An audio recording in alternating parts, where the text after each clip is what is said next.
Okay, and welcome everyone to the Marks Review Clash of Champions. I'm Matt. I'm Shane. And we got a big groupie here to join us, the biggest groupie of the Marks, our acquaintance, or good friend, Mike.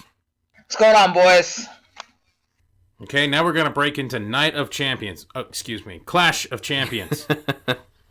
They switched it up a little bit, stole the WCW pay-per-view. Hell yeah, I got to get that feels in, right? It was a special, not a pay-per-view, just so you know. Try again. Usually not a pay-per-view? Okay, it was a special. They were the specials Saturday before. night main event. Fuck off. That's what it was. Their Saturday night main event, basically. Yes. Right, Yes. yeah. All right, first we have Nia Jax versus Alicia Fox, the battle of accidentally throwing shit in your face and then trying to make it up. Yeah. Feeling horrified that you actually hit her in the face with like a tissue box. Right. Well, that was the only note that I had. All right, next match is the New Day versus Xavier Woods. Oh, fucking A. Whoopsie. I'm reading this wrong. They wrestled themselves. All New Day versus Xavier Woods. All right, the next match we have is the New Day versus Luke Gallows and Carl Anderson, or Kevin Nash versus Stone Cold Steve Austin. Yes. If you have 2K16. If you watched our prediction show. Which was spot off. Yeah. We didn't get a single match right. And I lost every match. It was glorious. I don't know. This match was just kind of okay. I like both these teams on their own. I'm getting kind of tired of them where they're at right now. The comedy is getting a little stale for me. I'm ready for them to split off from this. And the part that confused me was the ending, where the face group, goes over by cheating, using Francesca to hit Carl Anderson. They're like tweeners, man. Yeah, I guess. So you're basically, to all the kids watching, all the little John Cena fans, you're saying, oh yeah, it's okay to cheat. They have a cereal called Booty-O's. That's I don't know true. if they're really pandering to many kids. Look at their bright colors and everything, and shaking their ass. That's the little kids, right? No. The club's awesome. I mean, I don't understand how they're not the champions, but I guess they're trying to beat Demolition's record because they're suing the WWE. So New Day's gonna keep the belts for another month or two, and then they're gonna lose it to Sheamus and Cesaro. I don't know. I just don't understand why. If I was the club, I'd be irate that I left New Japan as a top person and came to WWE, and now I'm like mid-level, lower. They were monsters in New Japan, and now they're just a normal act. Right. Well, and a comedy act, which some of it was entertaining at first, especially the stuff with John Cena. But now I'm like, I would like to see some of the stuff that you see in New Japan. And another thing that I noticed with them from the very beginning is they seem to be having a hard time getting the WWE style or something, because I've never seen so many botches or stutter steps or unsure of themselves in every match, and it's a consistent thing, and it sucks because if you're not familiar with them from New Japan, you wouldn't know anything else, and you wouldn't have seen how badass they are and how aggressive and physically dominating they can be. And now, like you said, they're just kind of mid-level guys. Maybe when they build the tag team division, I guess I should say if they build the tag team division up a little bit, then they'll be relevant. But yeah, I think they're about to fall off, which kind of sucks. I think you're right. Right before this, it was a 400-day reign for the New Day. And yeah, I think they're going to surpass the Demolition record and then lose to Cesaro and Sheamus. But I don't know how much of this club's downward fall is due to Finn Balor's injury, because I think they're about to put Balor back with the club right before this happened and before his injury. And I think that's why they're at a standstill right now, because they don't know what to do with them without Finn Balor or AJ Styles. Right, yeah. That makes sense. That is kind of... I don't know. Hopefully when he comes back, maybe they start to build that, or the original Bullet Club from New Japan, which I thought was going to happen at some point. And I was kind of marking out for, and then they all went their separate ways. They got drafted to separate shows, and here they are, just kind of coasting. Well, right before Finn got hurt, they teased the return of Finn to the club, and then he got hurt, and I think that's what happened to the Bullet Club, is that they're not sure what to do with them. They should add somebody, or I don't know. They got to do something, because when they came in, the crowd went nuts, and now they're just humming through. You know what I mean? It just sucks. Yeah, their matches don't look that great. Maybe if they can sort of build them up a little bit, and then when Finn Balor comes back, they can kind of be like his insurance policy or something. One of them looks like Kevin Nash anyways, so maybe they can go that route. That's fake Kane to you. Oh, looks like Kevin Nash?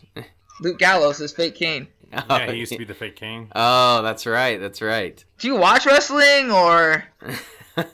I just forgot. I thought you were talking about fake Diesel. No. Fake Kane. Look, they should be a group. That's exactly how it should go. You bring back Kevin Nash, you have the fake Diesel, and then you have the fake Kane, and they all played each other at one Undertaker. point. We can have a three-way.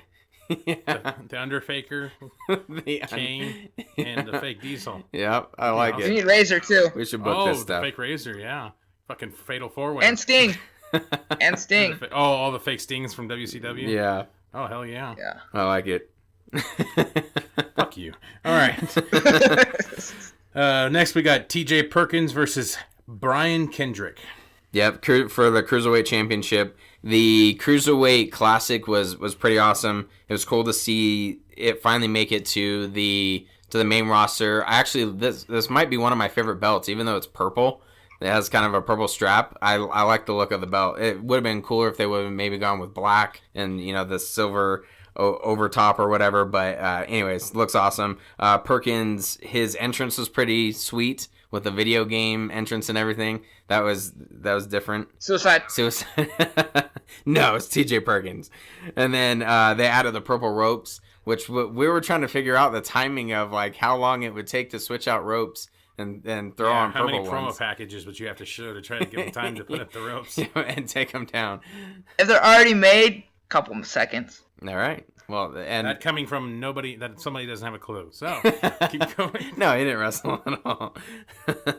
As far as the match goes, I liked the aggressiveness of Brian Kendricks. That seems to be kind of his MO, though. He makes everything look like he just hates you. Every single match he's in, it seems like he just fucking wants to beat the crap out of you. It looked like in the Cruiserweight Classic, he broke the one guy's tooth or something because he was bleeding from the mouth. Is pretty awesome. So he didn't take that away from here at all. It was a typical Cruiserweight match with a lot of high flying, and Perkins goes over with the knee bar. Spanky, it's cool to see him back, and TJ Perkins, if you didn't watch TNA, you don't have no idea who he is, and for them to introduce him on a pay-per-view, which is pretty cool, because I didn't even watch the Cruiserweight Classic, and I'm a huge wrestling fan. Majority of that crowd probably had no idea who TJ Perkins was. All they remember is Spanky, if you watch wrestling in the late 2000s, early 2000s. So it's pretty cool that they gave him that rub, because fans know who Spanky is, but they have no idea who TJ Perkins is. Right. The one thing I will say is TJ Perkins probably needs to work on his promos a little bit, because he seemed very timid and kind of like a little kid, and I don't think that's going to be... Well, he has the video game entrance, so maybe that is his gimmick, but when Brian Kendrick has kind of this aggressive, like, I want to kill you type of demeanor, and then he's just kind of like, oh, I'm happy to be the champion, very soft-spoken, and that was kind of awkward, but yeah, the one thing that I like about where the Cruiserweight division can separate itself from the rest of the wrestling world, the high flying is there, but it seems like it makes a little bit more sense. It's not high flying all over the place. So I'm interested to see how it progresses. Maybe I don't know if Neville reaches that body weight or not, but it'll be kind of cool. Neville probably weighs 185. Let's be honest. That dude's like 5'1". So one of the big things in this match that a lot of people were complaining about, apparently during the match, even though there was a fairly exciting match, a lot of CM Punk chants, a lot of Randy Savage chants again. The crowd kind of... I didn't even catch any of those. The crowd kind of abducting and taking over the matches again. And I don't know, a lot of people... I saw this because a lot of people were complaining about it. Mm-hmm. That WWE is finally giving you what you want. You want these cruiserweights. You want these young guys fighting it out for a title. And the whole time you're just yelling CM Punk or or Randy Savage or whatever else the fucking crowd. Right. I did notice one chant. I couldn't tell exactly what they were saying, but there was a familiar spot or something, and then they started chanting something. So maybe that's when they were chanting Randy Savage. The hard part, the uphill battle I think that WWE has right now is when WCW introduced the Cruiserweight division, and I guess we had the shitty lightweight division. It was different. It was newer. But now all of the guys are doing some sort of high-flying, crazy acrobatic move. Fucking for Kevin the most Owens' part. fat ass is doing a 5-star frog splash. Yeah, and then you have Seth Rollins who's doing these flips. So it's kind of in every match. And yeah, you have smaller guys. They throw in a little bit more. The Cruiserweight Classic had its exciting moments, but that's going to be an uphill battle is how do you separate the Cruiserweight division from the rest of the card. They've done a pretty good job. They changed the ropes and and kind of say, hey, this is completely separate. But that's the one downside I see. And nobody knows who they are. That's the hard part too, because they're not established people yet. You know what I mean? They're not a top star. They didn't come up through NXT. They were still on this tournament for 8 weeks or whatever it was, and now they're on your TV. And nobody really. I mean, I didn't watch it. But I don't really watch NXT either unless you call me and tell me, hey, you got to watch this match or whatever. But the majority of those people are little kids, let's be honest. And if you're not John Cena or you're not, you know what I mean, not on their TV every week, they have no idea who you are. That's why you get the CM Punk chants and the Randy Savage chants because for the most part, nobody knows who you are and they're bored out of their mind because they see this all the time. Seth Rollins and AJ Styles, and they can all do that stuff too. And you're 185 pounds. Right, yeah. Yep, I can definitely see that. So it'll be interesting to see how long this lasts. Okay, next we have Cesaro versus Sheamus in the best of 7. Just got turned into the best of 6. So, somehow. yeah, pretty much. I actually was listening to something, and they were talking about, it was a kind of a preview, and they were saying they almost predicted this. I don't even remember what it was, but they almost predicted that, okay, if they don't want any of these guys to win, it's going to be a draw or it's going to get thrown out somehow, and then maybe they'll be creative and create a tag team or something. And I was like, no, that would be terrible. And here they are. I like both of these guys, but I guess that's predictable, sort of. One guy predicted it, and here we are. The match was good. I like how both these guys wrestle. The Cesaro had that nasty suicide dive, which I'm surprised.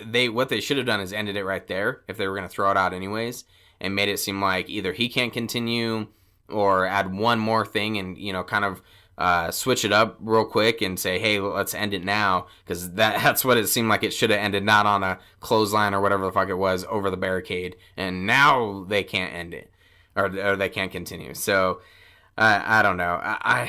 It was what it was. That's all I have. The other 6 matches that they gave you were amazing. That match itself was amazing. It just sucks that it ends like that. That now you're a tag team.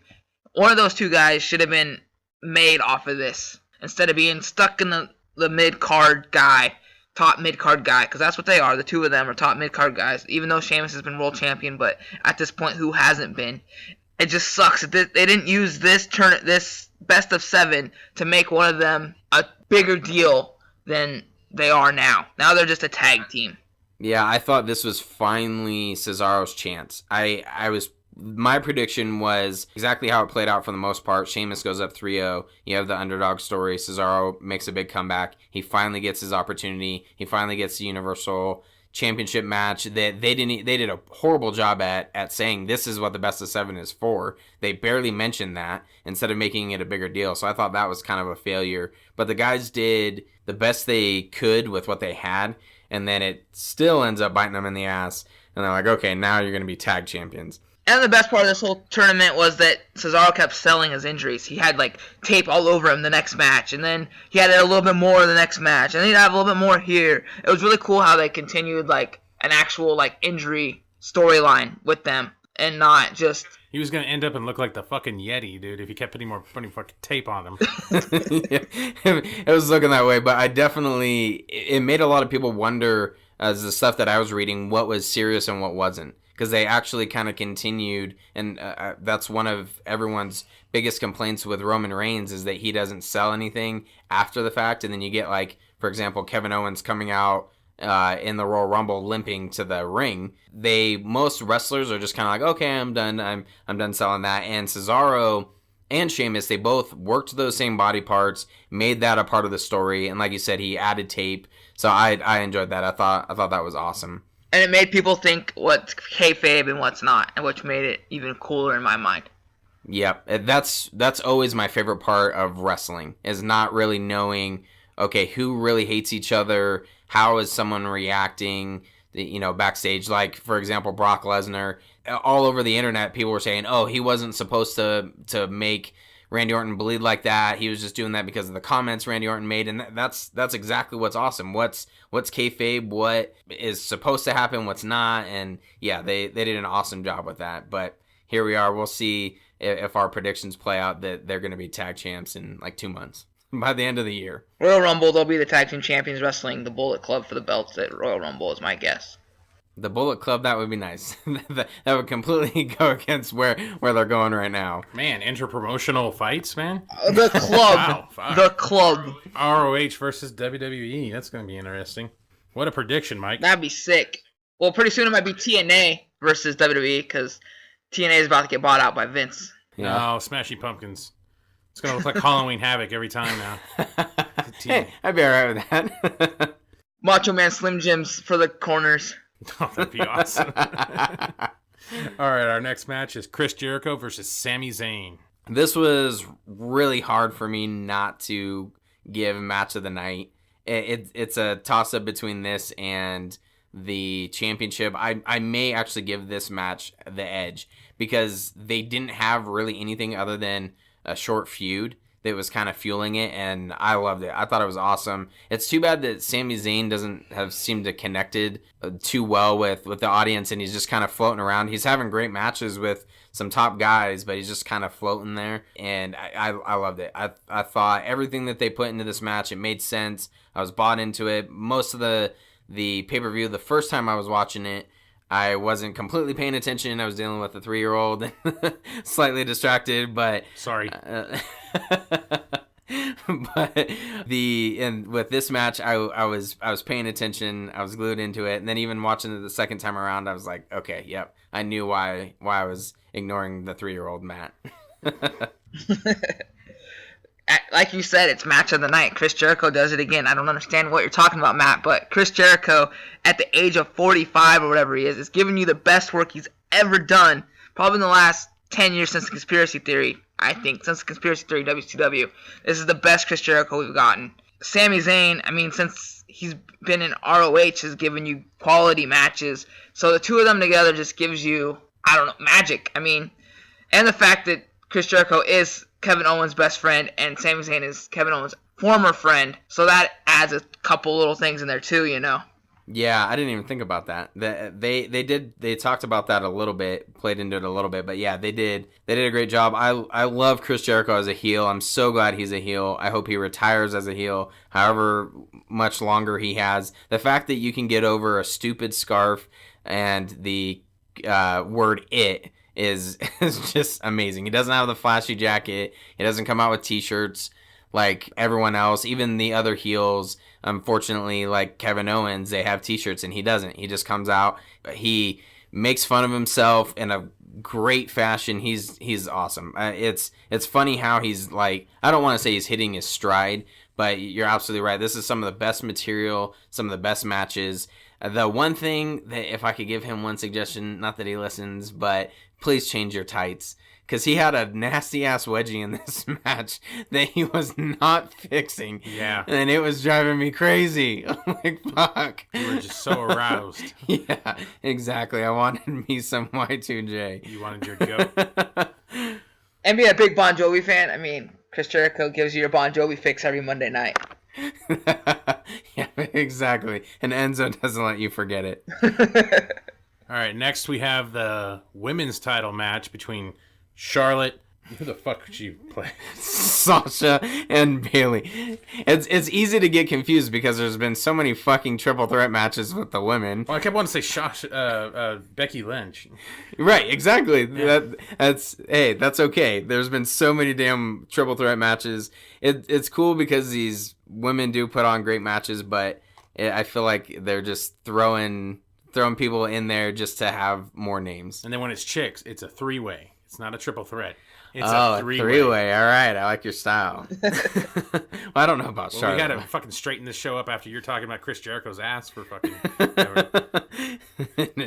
Charlotte in NXT when I was at WrestleMania looks a lot better in person than she does on TV. Yeah, we know your types. Don't even try. China. Yeah. How dare you? You like those types, man. No, actually, the funny part is floating around the internet, you kind of see before and after with Charlotte's ass and like her how she has like more of a feminine figure now. She has a bigger ass than she did in NXT. You're looking at me like I'm crazy. No one can see this, but she does. And people are showing like, hey, look, she's trying to keep a feminine physique. Okay, more feminine than, and people were making the joke that she's trying to keep up with Bayley's big ass and Sasha's big ass, which those are the wedgies I like. They every time she rolls to the outside, I hope someone gets out there and throws her back in just to give her a wedgie. Nikki Bella, man. Oh, God yeah. damn, dude. Every time she's in like a submission or she's rolling around on the fucking A. Okay, so to the match. They wrestle? And it wasn't brawn panties. Damn it. It was another, I guess, triple threat match. There's not a whole lot I can add. The ending was kind of a cluster. I think, what's her ass? Dana Brooke messed up somewhere because basically Bayley does a sunset flip over Charlotte. And Charlotte is over-exaggerating the hell out of, like, Bayley trying to pull her down. Bayley didn't really do, I don't think, her part in making it look like she was trying to pull her down. So Charlotte's kind of waving her arms like an idiot.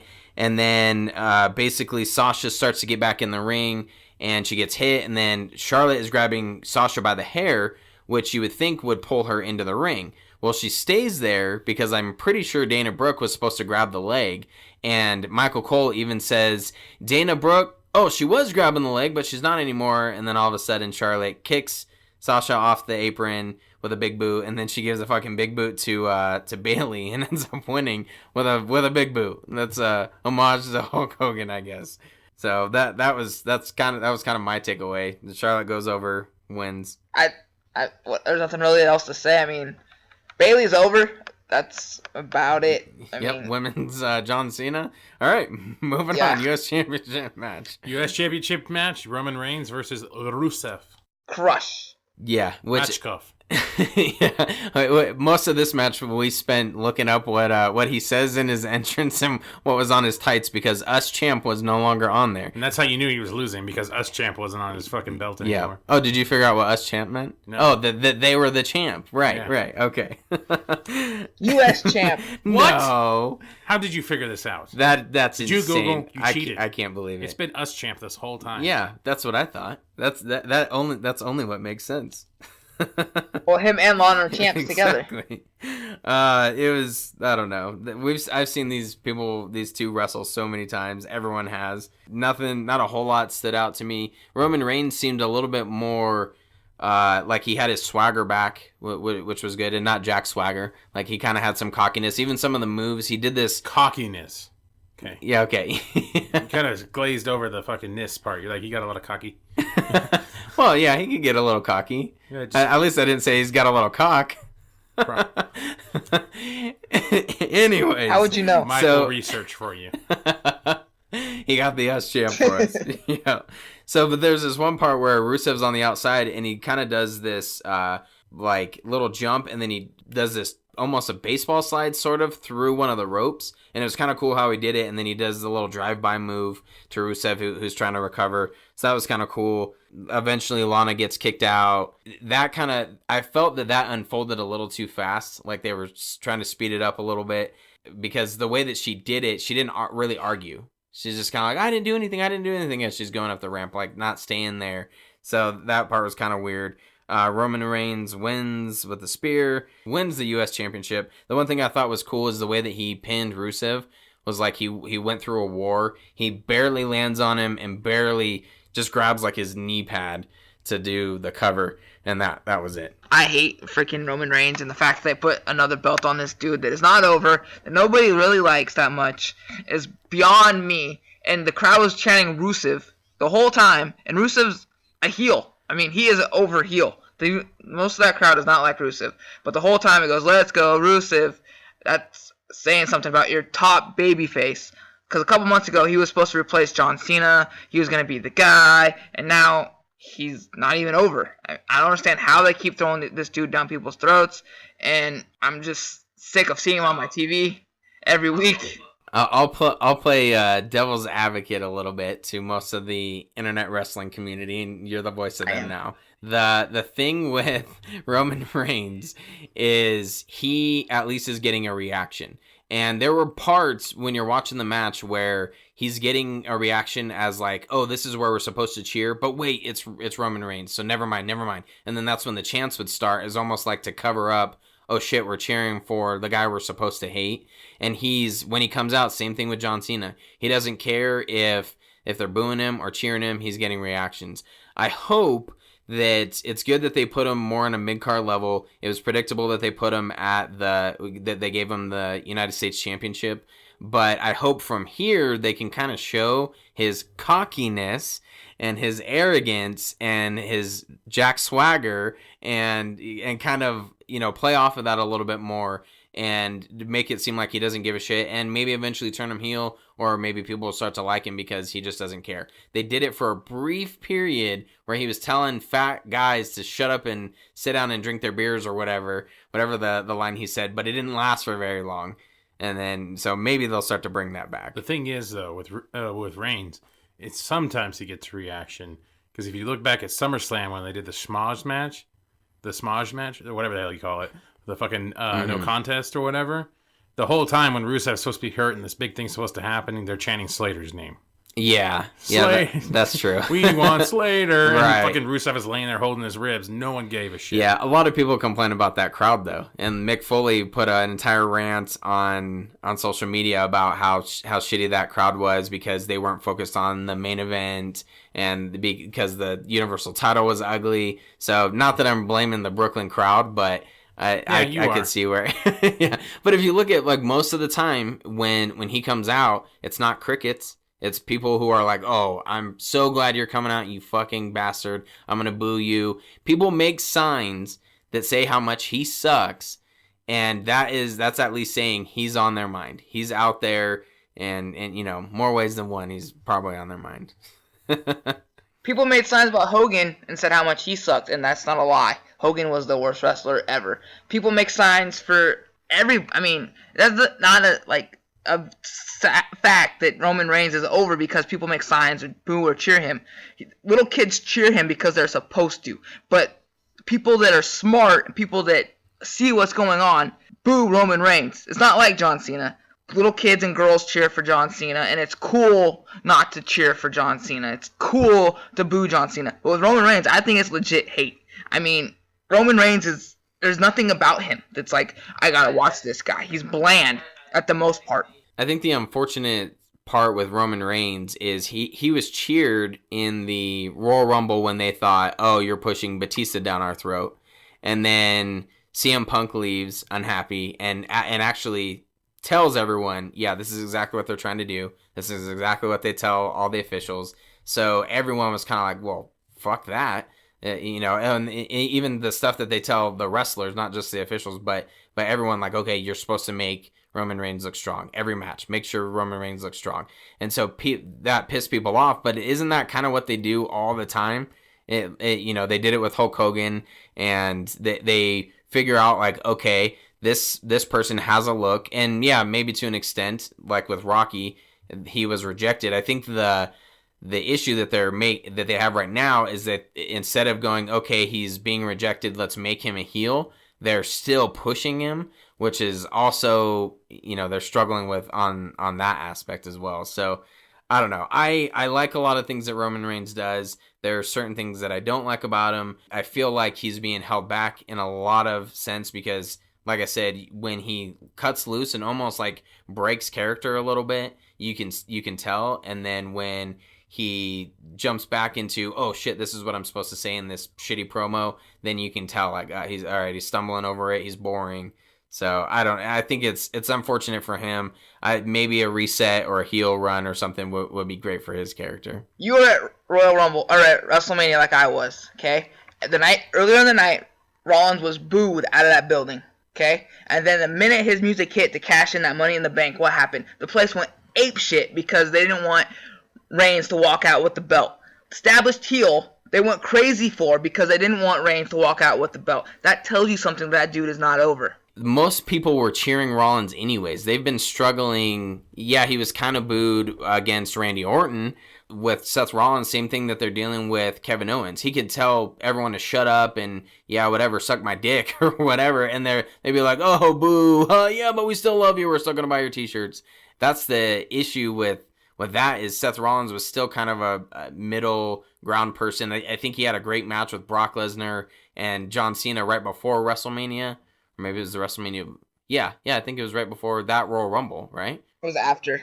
The triple threat? It was after when he had the belt. I thought it was Rumble maybe it was and Lesnar had the belt and they had the triple threat, or was maybe the month after. Anyways, that was kind of the start of like, oh, Rollins is getting over as a baby face. And yeah, you're right. Everyone was just waiting for some other option other than Roman Reigns, because that was the predictable thing. And then they give you the predictable thing at WrestleMania 32 anyways, where he goes over on Triple H. So I don't know. Anyways, end of rant. I'm sure we'll have more to say about Roman Reigns. True. All right, next we have Kevin Owens versus Seth Rollins for the Universal title. So this match for me came in second as far as, match of the night. I liked a lot of things that happened in this match. I thought they did a great job.